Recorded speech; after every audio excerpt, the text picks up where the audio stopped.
Hi friends, welcome to దాంబాస్ kitchen. నేను మీ శ్రీదేవి. ఈరోజు నేను చేయబోయే రెసిపీ ఆంధ్ర స్టైల్ చేపల పులుసు. ఈ చేపల పులుసు తయారు చేసుకోవడానికి ఏమేం కావాలో చూసేద్దామా మరి. చేప ముక్కలు కేజీ. రాళ్ళ ఉప్పుతో 3-4 సార్లు శుభ్రంగా కడిగి పక్కన ఉంచుకోవాలి. రాళ్ళ ఉప్పుతో కడగటం వలన చేప ముక్కలు జిగురు లేకుండా ఉంటాయి. 1/2 కిలో ఉల్లిపాయలు చీలికలుగా కట్ చేసుకున్నవి. 8 బెండకాయలు ముక్కలుగా కట్ చేసుకున్నవి. Oil 100 ml. కారం 5 టేబుల్ స్పూన్లు. సాల్ట్ 3 టేబుల్ స్పూన్లు. ధనియాల పొడి 2 టేబుల్ స్పూన్లు. వెల్లుల్లి రేకలు 20. జీలకర్ర 1 టేబుల్ స్పూన్. 2 పచ్చిమిరపకాయలు చీలికలుగా కట్ చేసుకున్నవి. పసుపు 1/2 టీ స్పూన్. కరివేపాకు కొద్దిగా. కొత్తిమీర గుప్పెడు. వెన్న లేక బటర్ 50 గ్రాములు. చింతపండు 100 గ్రాములు. ఈజీగా టేస్టీగా పక్కా కొలతలతో ఆంధ్ర స్టైల్ చేపల పులుసు ఎలా తయారు చేయాలో చూసేద్దామా మరి. చింతపండులో 1 లీటర్ నీళ్ళు వేసుకుని 5 నిమిషాలు నాననివ్వాలి. చింతపండు నానిన తర్వాత పులుసు తీసి పక్కన ఉంచుకోవాలి. మిక్సీ జార్లో ధనియాల పొడి, జీలకర్ర, వెల్లుల్లి రేకలు వేసి ఒకసారి మెత్తగా మిక్సీ పట్టుకోవాలి.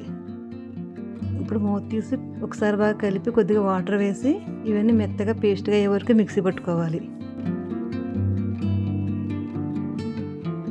ఇది ఇలా మెత్తగా పేస్ట్గా నలిగిన తర్వాత ఉల్లిపాయ ముక్కలు వేసి లైట్గా బరకగా ఉండేటట్టు మిక్సీ పట్టుకోవాలి. ఉల్లిపాయ పేస్ట్ మరి మెత్తగా కాకుండా ఇలా బరకగా ఉండేటట్టు చూసుకోవాలి. ఇప్పుడు అడుగు మందం గల వెడల్పుగా ఉన్న ఒక బాండీ తీసుకుని అందులో 100 గ్రాములు ఆయిల్ వేసుకోవాలి. ఇప్పుడు ఈ ఆయిల్లో మిక్సీ పట్టి ఉంచుకున్న ఉల్లిపాయ పేస్ట్,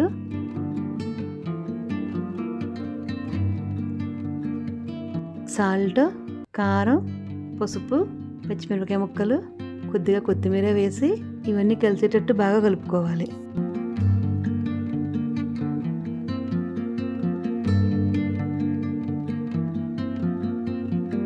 పులుసు కోసం అయితే చేప ముక్కలు ఇలా కొద్దిగా దలసరగా ఉండేటట్టు కట్ చేయించుకోవాలి.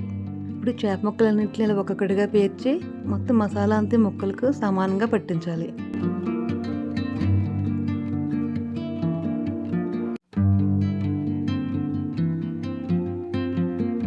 ఇలా మసాలా అంతా పట్టించిన తర్వాత తీసి ఉంచుకున్న చింతపండు పులుసు వేసి ఇప్పుడు ఈ ముక్కలను చేతితో ఒకసారి లైట్గా ఇలా కదపాలి.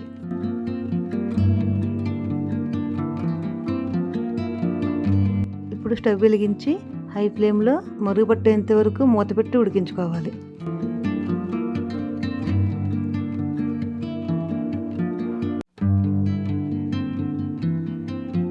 ఇలా మరుగు పడుతున్నప్పుడు మూత తీసి బెండకాయ ముక్కలు, కొత్తిమీర,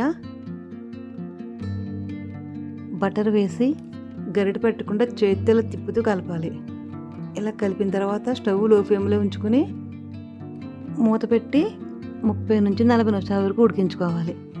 దీన్ని హై ఫ్లేమ్ పెట్టకుండా లో ఫ్లేమ్లోనే ఉడికించుకోవాలి. మధ్య మధ్యలో ఒకసారి మూత తీసి గరిటె పెట్టకుండా ఇలా చేతితో తిప్పుతూ కలుపుకోవాలి.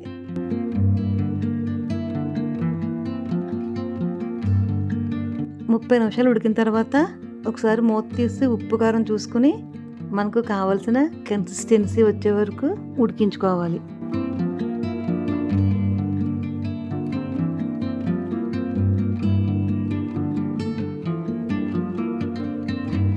ఇలా మనకు కావలసిన కన్సిస్టెన్సీ వచ్చిన తర్వాత స్టవ్ ఆఫ్ చేసుకోవాలి. ఈ చేపల పులుసు వేడిగాను బాగుంటుంది. 4-5 గంటలు చల్లారిన తర్వాత అయితే మరింత రుచిగా ఉంటుంది. ఎంతో రుచిగా ఉండే ఆంధ్ర స్టైల్ చేపల పులుసు రెడీ. నా వీడియో కనుక మీకు నచ్చినట్లయితే ప్లీజ్ లైక్ చేయండి, షేర్ చేయండి, సబ్స్క్రైబ్ చేయండి.